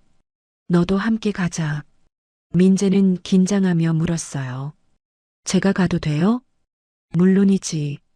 넌 이 회사의 일원이니까. 한영철과 민재는 이사회실로 향했습니다. 커다란 회의실에는 수많은 임원들이 앉아 있었어요. 모두 진지한 표정이었죠. 회장님 오셨습니다. 임원들이 일어나 인사했습니다. 한영철은 민재의 손을 잡고 상석에 앉았어요. 여러분, 오늘 중요한 발표가 있습니다. 한영철이 말을 시작했어요. 우리 회사는 그동안 많은 시련을 겪었습니다. 전 부회장의 비리, 산불 사건. 하지만 우리는 이를 극복했습니다. 임원들이 고개를 끄덕였어요. 그리고 이제 새로운 출발을 하려 합니다. 하늘그룹은 앞으로 환경보호와 사회공헌에 집중하겠습니다. 한 임원이 손을 들었어요. 회장님, 구체적으로 어떤 사업을 하실 계획이신가요? 첫째, 산불 피해 복구 사업을 확대합니다. 전국의 산림복원에 앞장서겠습니다. 둘째, 저소득층 아이들을 위한 장학재단을 설립합니다. 민재 같은 아이들이 공부할 수 있도록 지원하겠습니다. 셋째, 친환경 사업에 투자합니다. 우리가 파괴한 자연을 되살리는 게 우리의 책임입니다. 임원들은 박수를 쳤어요. 한영철의 계획에 모두 찬성했습니다. 그리고 한영철은 민재를 바라봤어요. 이 모든 사업의 이름을 강태수 재단이라 부르겠습니다. 저를 구해주신 분, 민재의 아버지를 기리기 위해서입니다. 민재는 눈물을 흘렸어요. 아버지의 이름이 이렇게 큰 재단의 이름이 되다니. 할아버지, 민재야, 내 아버지의 희생을 절대 잊지 않을 거야. 그분의 이름으로 더 많은 사람들을 도울 거야. 회의가 끝나고 한영철은 민재를 데리고 옥상으로 올라갔습니다. 서울의 풍경이 한눈에 보였어요. 민재야, 저기 보이니? 한영철이 멀리 산을 가리켰어요.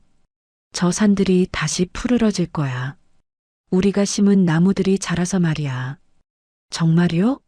언제쯤이요? 몇 년 걸릴 거야.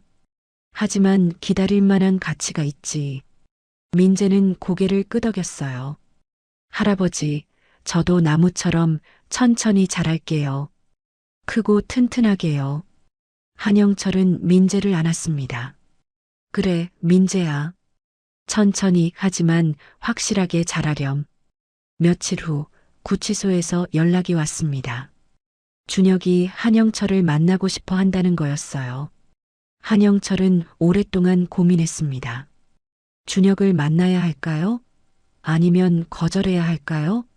어머니, 어떻게 하면 좋을까요? 옥수는 한영철에게 말했어요. 회장님, 한 번쯤은 만나보세요. 아무리 잘못을 저질렀어도 회장님의 아드님이잖아요. 하지만 용서하라는 게 아니에요. 그냥 마음을 정리하세요. 한영철은 결국 구치소를 방문하기로 했습니다.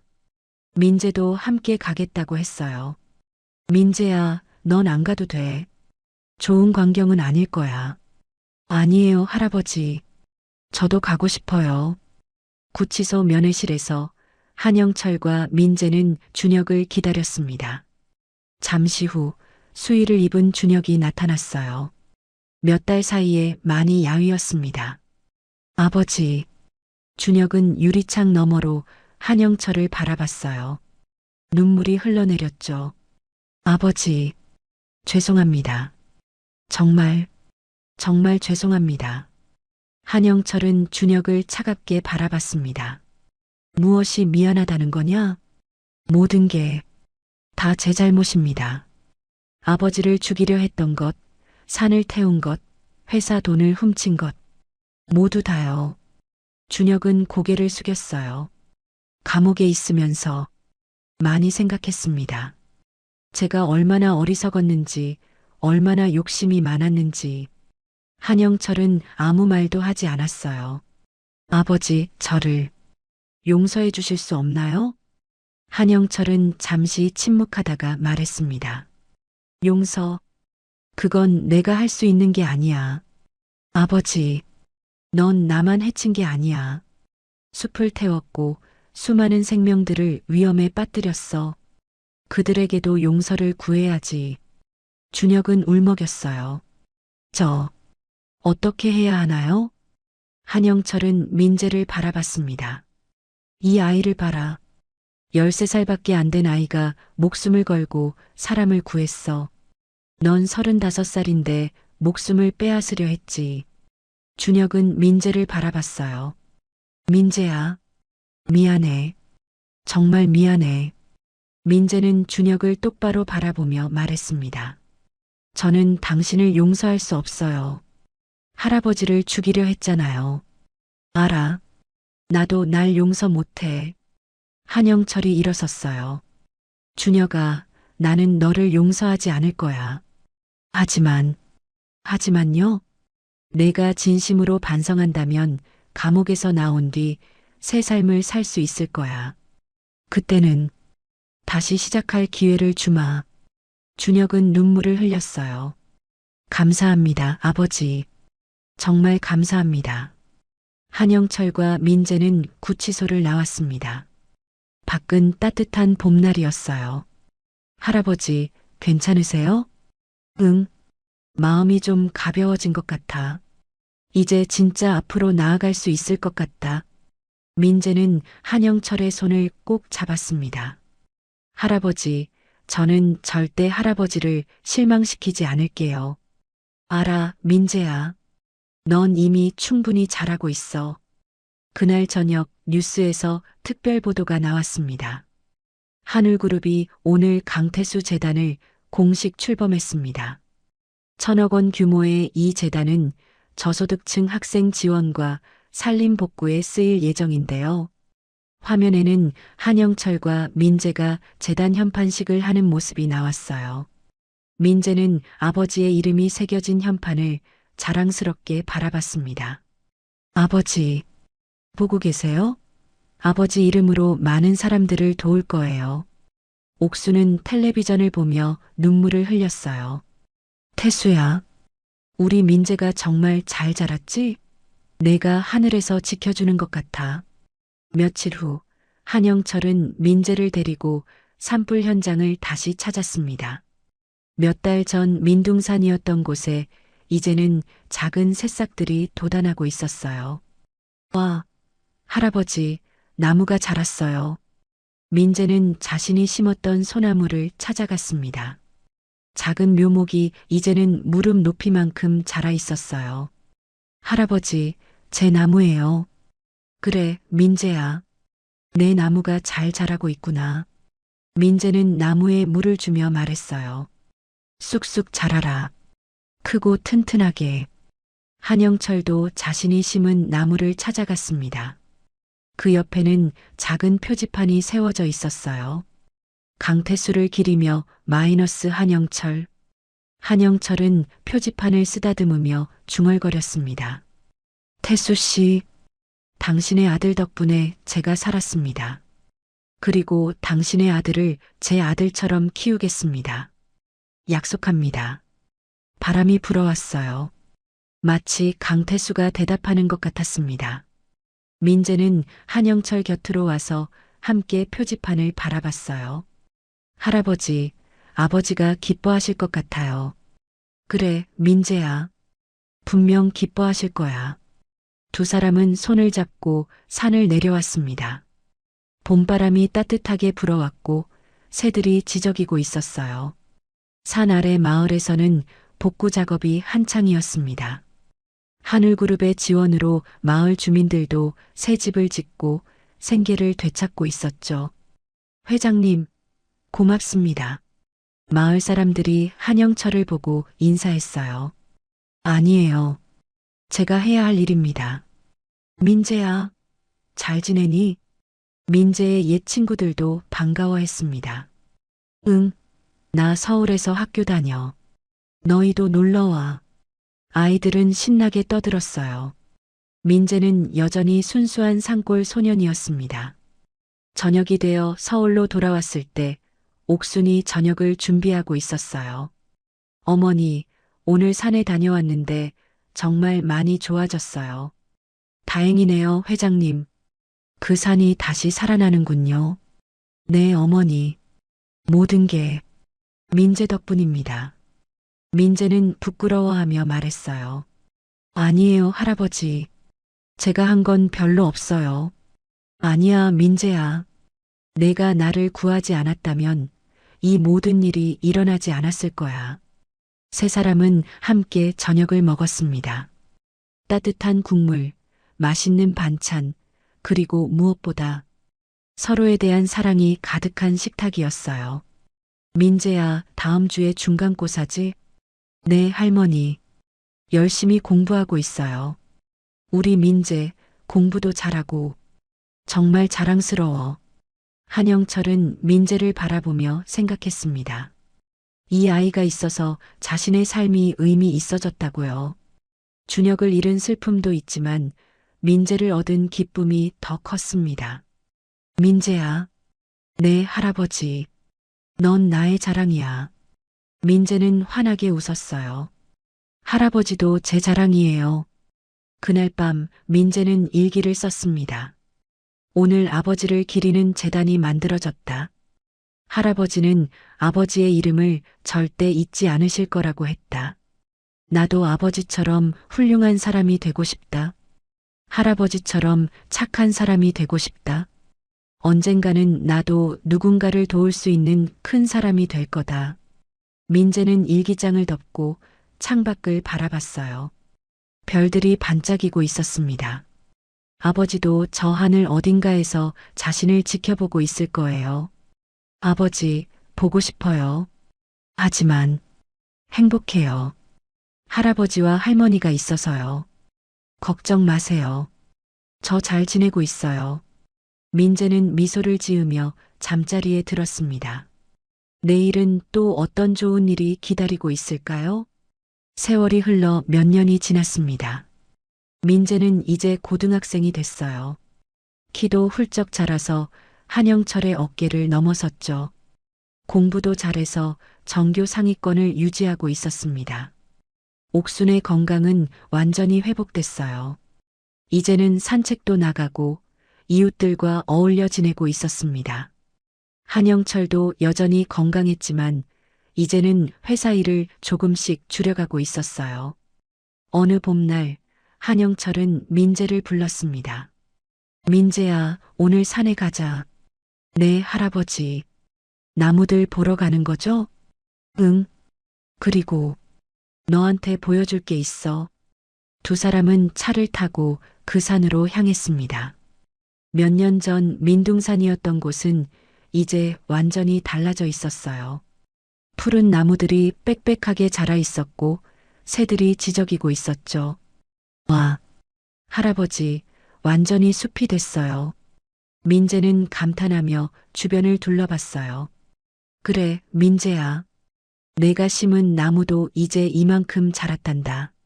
민재가 심었던 소나무는 이제 민재 키만큼 자라 있었습니다. 민재는 나무를 쓰다듬으며 웃었어요. 정말 크게 자랐네. 나처럼. 한영철도 자신이 심은 나무를 바라봤습니다. 강태수를 기리는 표지판은 여전히 그 자리에 있었어요. 태수 씨, 당신 아들이 이렇게 훌륭하게 자랐습니다. 당신도 자랑스러우시겠죠. 한영철은 표지판에 새로운 글귀를 추가했습니다. 그리고 그 아들이 저를 구해줬습니다. 감사합니다.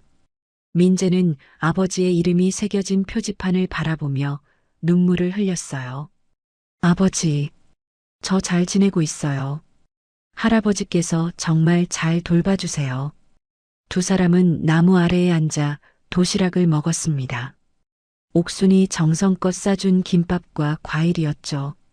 민재야, 너 대학은 어디로 가고 싶니? 한영철이 물었어요. 저는 경영학을 공부하고 싶어요. 할아버지처럼 회사를 잘 운영하는 방법을 배우고 싶어요. 한영철은 흐뭇하게 웃었습니다. 그래, 좋은 생각이야. 하지만 민재야, 경영보다 더 중요한 게 있어. 뭐예요, 할아버지? 사람을 아는 것, 사람을 사랑하는 것. 그게 진짜 리더의 자질이야. 민재는 고개를 끄덕였어요. 알겠어요, 할아버지.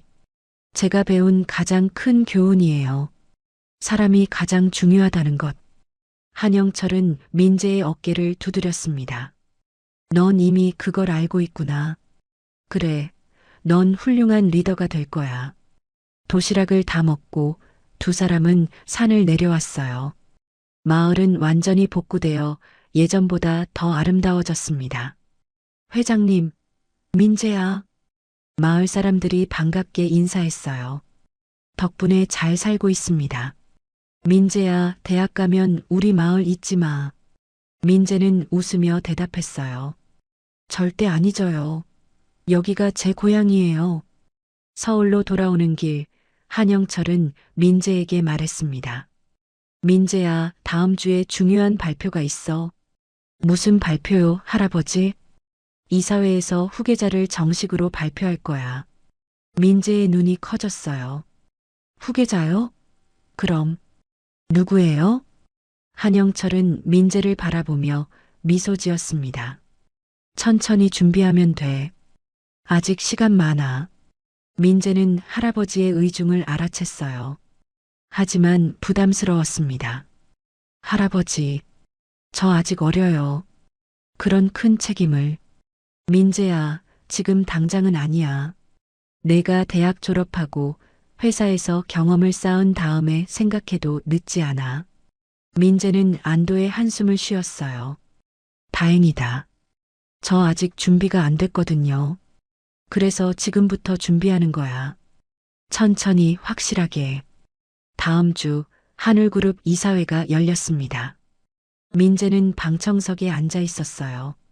한영철이 단상에 올라 발표를 시작했습니다. 여러분, 오늘은 우리 회사의 미래에 대해 말씀드리겠습니다. 임원들이 긴장한 표정으로 듣고 있었어요. 저는 이제 75살입니다. 언제까지나 회장 자리에 있을 수는 없습니다. 하지만 후계자는 신중하게 선택해야 합니다. 능력도 중요하지만 더 중요한 건 인품입니다. 한영철은 민재를 바라봤어요. 저는 강민재 군을 우리 회사의 후계자로 키우겠습니다. 이사회실이 술렁였어요. 민재는 깜짝 놀라 일어섰습니다. 하지만 회장님, 민재 군은 아직. 한 임원이 말했지만 한영철은 손을 들어 제지했어요. 물론 지금 당장은 아닙니다.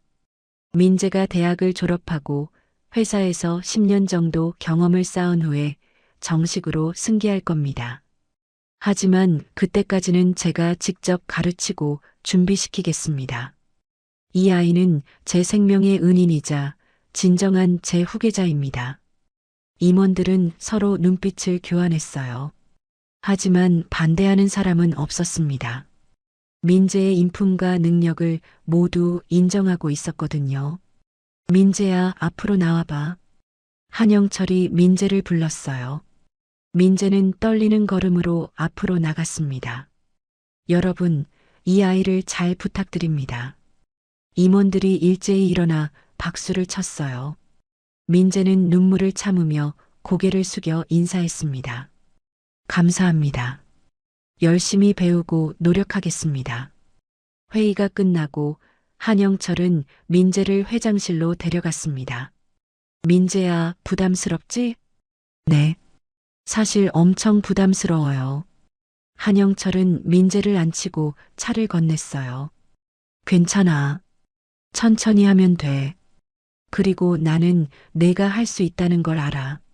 할아버지, 저 정말 잘할 수 있을까요? 물론이지. 넌 이미 가장 어려운 일을 해냈잖아. 목숨을 걸고 사람을 구했어. 그런 용기가 있는 사람이라면 회사 경영쯤은 문제 없어. 민재는 한영철의 말에 용기를 얻었어요. 고맙습니다, 할아버지. 최선을 다하겠습니다. 그래, 민재야. 그게 내 아버지께도 보답하는 길이야. 그날 저녁 집에서 세 사람은 특별한 저녁을 먹었습니다. 옥순이 민재를 위해 특별히 준비한 잔치 음식들이었어요.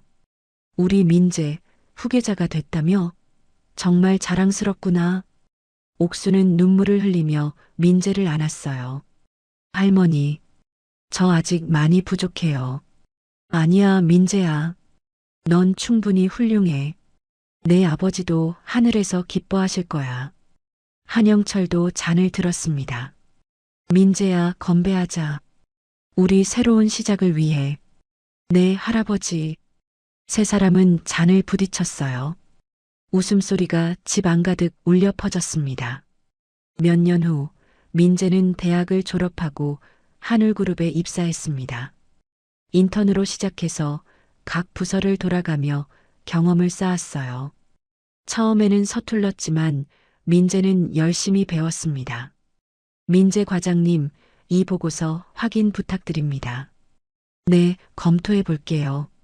민재는 이제 과장이 됐어요. 직원들은 민재를 존경했습니다.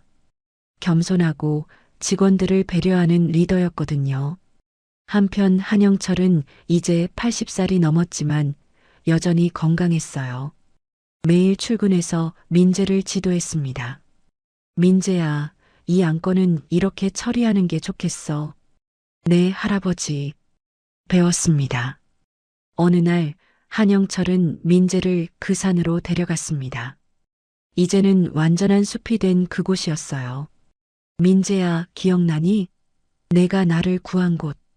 네, 할아버지. 어떻게 잊겠어요. 두 사람은 강태수의 표지판 앞에 섰습니다. 나무는 이제 어른 키의 2배쯤 자라 있었어요. 태수 씨, 당신 아들이 이제 우리 회사의 임원이 됐습니다. 곧 부회장이 될 거예요. 한영철은 표지판에 새 글귀를 추가했습니다. 당신의 희생이 헛되지 않았습니다. 감사합니다. 민재도 무릎을 꿇고 아버지에게 말했어요. 아버지, 저 잘 자랐어요. 할아버지께서 정말 잘 가르쳐 주셨어요. 이제 저도 많은 사람들을 도울 수 있는 사람이 됐어요. 바람이 불어왔어요. 나뭇잎들이 바스락거렸습니다. 마치 강태수가 대답하는 것 같았죠. 할아버지, 이 나무처럼 저도 크게 자랐어요. 그래, 민재야. 넌 정말 훌륭하게 자랐어. 한영철은 민재의 어깨를 감쌌습니다. 민재야, 너 알지? 내가 나를 구한 그 겨울밤이 내 인생 최고의 축복이었다는 걸. 할아버지, 준혁이는 내 아들이었지만 진짜 내 아들은 너야. 피는 물보다 진하다고 하지만 진심은 피보다 더 진해. 민재는 눈물을 흘렸어요. 할아버지, 저도 할아버지를 진짜 할아버지로 생각해요. 아니, 아버지처럼요. 두 사람은 서로를 꼭 안았습니다. 숲속에서 새들이 노래했고 햇살이 따뜻하게 내리쬐었어요. 그로부터 몇 년 후 민재는 한울그룹의 부회장이 됐습니다. 이사회에서 만장일치로 선출됐죠. 강민재 부회장, 취임 소감 부탁드립니다. 민재는 단상에 올라 말했습니다. 저는 한겨울 산불 속에서 한 분을 구했습니다. 그분이 바로 한영철 회장님이십니다. 그때 저는 13살 소년이었고 할아버지는 죽음 직전이었습니다. 하지만 저희는 서로를 구했습니다. 저는 할아버지의 목숨을 구했고 할아버지는 저의 인생을 구해주셨습니다. 이제 저는 이 회사를 이끌어갈 책임을 맡았습니다. 할아버지께서 가르쳐 주신 대로 정직하게 사람을 먼저 생각하며 경영하겠습니다. 그리고 무엇보다 제 아버지 강태수의 이름을 빛낼 수 있도록 최선을 다하겠습니다. 박수가 터져 나왔어요. 한영철은 방청석에서 눈물을 흘리며 박수를 쳤습니다. 취임식이 끝나고 한영철은 민재를 회장실로 불렀어요. 민재야, 이제 내가 이 자리에 앉아야 할 때야. 할아버지, 아직은. 아니야, 민재야. 넌 준비됐어. 이제 내 역할은 끝났어. 한영철은 회장 자리에서 일어났습니다. 이 자리는 내 거야. 앉아봐. 민재는 떨리는 마음으로 회장 의자에 앉았어요. 한영철은 민재의 어깨에 손을 얹었습니다. 민재야, 넌 훌륭한 회장이 될 거야. 나는 확신해. 할아버지, 감사합니다. 정말, 정말 감사합니다. 그날 저녁 집에서 옥순이 특별한 저녁을 준비했어요. 민재의 부회장 취임을 축하하기 위해서였죠. 우리 민재, 정말 대단하구나. 부회장이라니. 할머니, 다 할머니와 할아버지 덕분이에요. 세 사람은 함께 저녁을 먹었습니다. 웃음과 행복이 가득한 식탁이었어요. 민재야. 한영철이 잔을 들었어요. 그 겨울밤, 내가 나를 구하러 불 속으로 뛰어들지 않았다면 오늘 이 순간은 없었을 거야. 할아버지, 고맙다, 민재야. 내 인생을 구해줘서, 그리고 내 인생의 의미를 줘서. 민재도 잔을 들었어요. 저야말로 감사합니다, 할아버지. 저에게 새로운 삶을 주셔서요. 옥순도 잔을 들었습니다. 우리 모두 서로에게 축복이었어요. 이렇게 행복할 수 있어서 감사합니다. 세 사람은 잔을 부딪혔어요. 창밖으로는 봄바람이 불어왔습니다. 한겨울의 혹독한 추위는 이미 지나갔고 따뜻한 봄이 왔습니다. 산불로 황폐했던 산도 이제는 푸른 숲이 됐죠. 민재는 창밖을 바라보며 생각했어요. 그 겨울밤 불 속으로 뛰어든 결정이 자신의 인생을 완전히 바꿔놓았다고요. 두려웠지만 옳은 일이라고 믿었던 그 순간이 모든 것의 시작이었습니다. 아버지, 보고 계시죠? 저 할아버지께서 가르쳐 주신 대로 많은 사람들을 도우며 살겠습니다. 아버지처럼, 할아버지처럼요. 민재는 마음속으로 다짐했어요. 강태수 재단을 더욱 키워서 더 많은 아이들을 도울 거라고요. 그리고 하늘그룹을 정직하고 투명하게 운영해서 사회에 기여할 거라고요.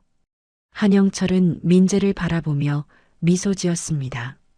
이 아이가 있어서 자신의 인생이 완성됐다고 느꼈어요. 준혁을 잃은 슬픔도 있었지만 민재를 얻은 기쁨이 훨씬 컸습니다. 태수 씨, 당신의 아들을 잘 키웠습니다. 이제 당신도 편히 쉬세요. 한영철은 하늘을 향해 중얼거렸어요. 그날 밤 세 사람은 각자의 방으로 돌아갔습니다. 민재는 침대에 누워 천장을 바라봤어요. 한겨울 산불 속에서 시작된 이야기가 이제 봄처럼 따뜻하게 피어났습니다.